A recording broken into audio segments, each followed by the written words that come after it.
যে আসলে ওনার সাথে আমার এরকম যাচ্ছে দিন, এত পজিটিভ। আমরা আমাদের শেহজাদকে কিভাবে বড় করব, একসাথে কিভাবে সুন্দর একটা বন্ডিং থাকবে আমাদের, সেটা নিয়ে আমরা কথা বলছি। আমরা একসাথে টাইম স্পেন্ড করলাম। আমার সন্তানের বাবাকে যারা হিপনোটাইজ করেছে তার কি কারিশমা আমি জানি না, মানে হিপনোটাইজটা কি। বুবলির পাশে সাকিবের উপস্থিতি সাকিব ও অপুর সম্পর্কে ফাটল। দীর্ঘদিন ধরে অন্যদিকে সাকিবের সাথে অপু বিশ্বাসের অন্যদিকে সুসম্পর্ক থাকলেও সেই ধারা এখনো অব্যাহত রয়েছে কিনা সেটাই এবার মূল প্রশ্ন হয়ে দাঁড়িয়েছে।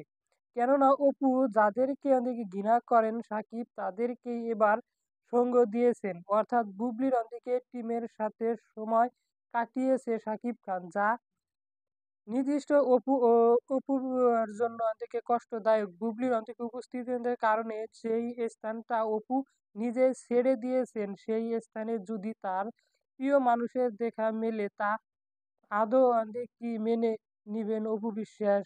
অপরদিকে নিবন্ধ এরকম আলোচনায় রয়েছে শাবনম বুবলি দ্রুত কমিয়ে সাকিবের সাথে তার সম্পর্কের দিকটি জোড়ার লাগিয়েছেন কিনা তাও সন্দেহজনক বাইরে